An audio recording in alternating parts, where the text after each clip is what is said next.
We use the term metabolism to broadly reference all of the chemical reactions and all of the processes that occur within a living organism. And those are all necessary for the organism to carry out its life cycle. But we can split most of these metabolic processes into one of two categories, either anabolic processes or catabolic processes. And the difference is that in anabolic processes, compounds are synthesized.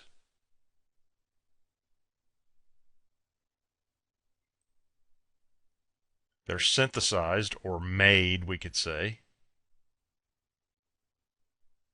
And in catabolic processes, compounds are degraded or compounds are broken down, we can say.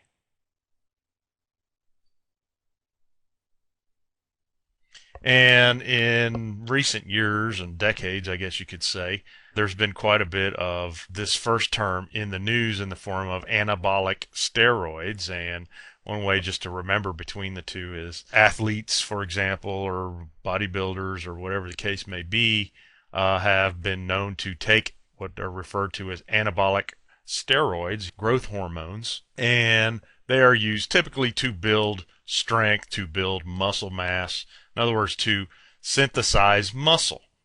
And catabolic processes would be the opposite of that. Now, when we talk about plants, we can't talk about muscles. But we just finished exploring photosynthesis and respiration, and so let's look at those two examples. Photosynthesis is the process by which plants make carbohydrates, C6H12O6 in particular. So that's a fairly large compound considering what it's made from, which is predominantly carbon dioxide. And so, as an example, photosynthesis would be an example of an anabolic process. Respiration, on the other hand, takes those sugars and breaks them down, chops them up into smaller pieces, till eventually you're left back with CO2 again, and the energy that was stored in all the bonds of the sugar. And so respiration would be an example of a catabolic process. Now, as I said a minute ago, there are many different types of metabolism going on in plants. And the first one that we're going to talk about in this module is carbohydrate metabolism, or I'll say CHO metabolism. And we already know pretty much the gist of this story. Carbohydrate metabolism refers mainly to photosynthesis, the making of sugars, and respiration, the burning of sugars. But there's a little bit more to it than that. When sugars are made during photosynthesis and chloroplasts like these in this photograph, in periods of high photosynthetic activity, the sugar accumulates. And so sugar is very soluble in water, particularly glucose. And things that are soluble in water tend not to be all that stable in terms of being able to use them for long-term storage. And so what plants will do is turn those sugar molecules into more complex forms of carbohydrates called starches. Starches are the principal storage form of carbohydrate used by plants. So this is how plants store carbohydrates in the form of starch. This is also, in terms of our diet, the major source of our energy.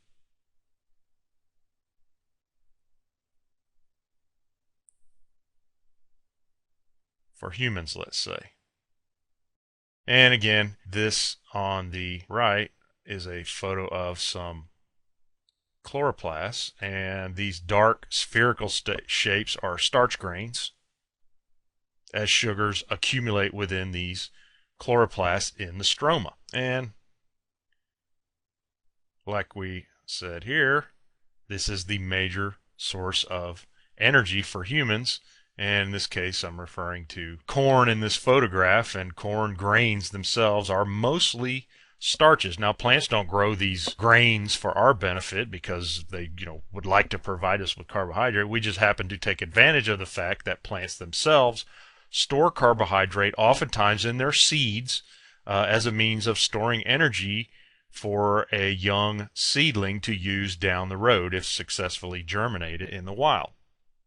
In addition to carbohydrates like sugars and starches, we also have the production of cellulose, which is considered part of carbohydrate metabolism as well. And cellulose, we are already familiar with. Cell walls are made out of this stuff. So that's what these are again. You may recall this photo from the first couple of lectures.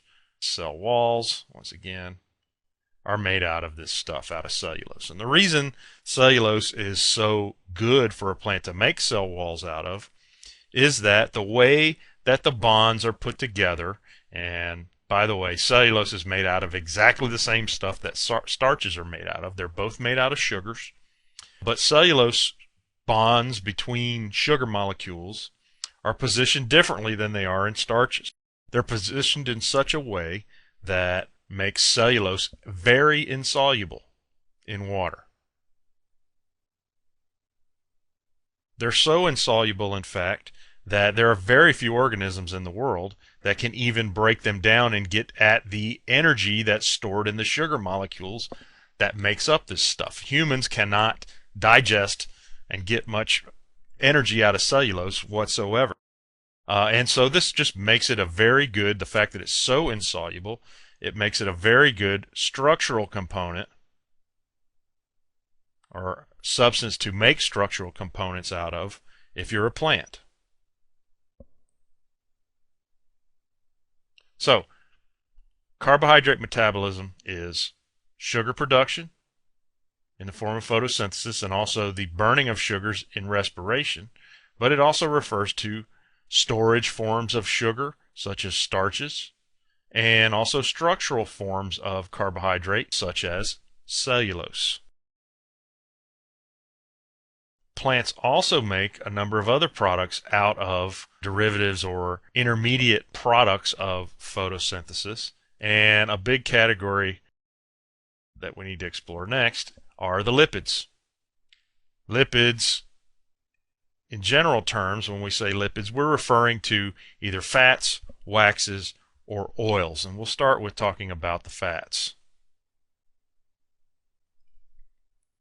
Fats are a storage form of energy composed of units called fatty acids, and they contain lots of carbon, hydrogen, and oxygen, but they're technically not considered to be carbohydrates because their structure is different. We've got two basic types that you need to be aware of in terms of plant fats, and we refer to them as either being saturated or unsaturated. Specifically, what they're talking about are the carbon atoms inside of a fatty acid. Now, there's a little bit of chemistry here.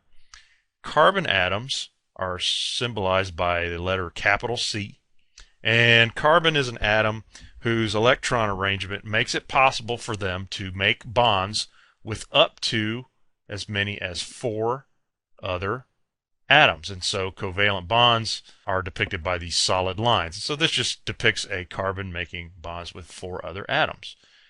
Because carbons can make 4 bonds as opposed to hydrogens, which can only make 1 bond apiece, or oxygens, which only make 2 bonds apiece, this makes carbon an ideal molecule to build much more complex molecules on top of. In other words, we refer to a lot of organic molecules as having a carbon skeleton, which is a string of carbons with various other atoms connected to them in the form of covalent bonding. So back to saturated versus unsaturated. Well, if every carbon atom in the fatty acid is making a total of 4 bonds with 4 other additional atoms, for example, a carbon that is doing this is making a total of 4 bonds with 4 other atoms, it is said to be a saturated fatty acid. So this means that there are no double bonds. Well, what a double bond is when a carbon atom makes a bond with one atom sharing not just 2 electrons, but a total of 4 electrons. In other words, a double bond. And so that would depict a double bond. So from a chemical standpoint, that's where they get these terms, saturated versus unsaturated. Unsaturated means that there is at least one double bond in the structure of that fatty acid. So at least one double bond. Now, why do we care, or why should we care? Well, the degree of saturation of fatty acids affects the physical nature of, or the physical properties of, those substances.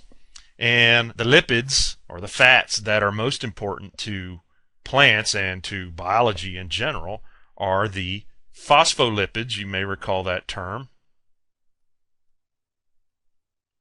A phospholipid is a type of lipid that contains, true to its name, phosphorus in it. And phospholipid is what biological semi-permeable membranes are made out of. So back to saturated and unsaturated, why do we care? Well, unsaturated fatty acids tend to be more fluid at room temperatures, or at normal temperatures. Saturated fatty acids tend to be gel-like or more solid. So we'll say more towards the solid end of things, and these are more fluid, or more, we won't say watery, but they're more liquid than the saturated ones. So phospholipids can also be either saturated or unsaturated. We're talking about membranes. And if they are mostly unsaturated, meaning they're more fluid-like than solid, then the membranes are more elastic.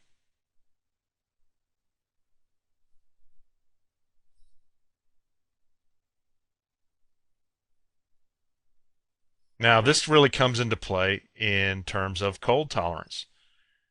Many plants that have very good cold tolerance have a higher ratio of unsaturated fatty acids in their membranes than saturated fatty acids in their membranes. And why does this make them more cold tolerant? Well, one of the biggest problems when a plant undergoes freezing temperatures, or is exposed to freezing temperatures, is the formation of ice crystals within itself.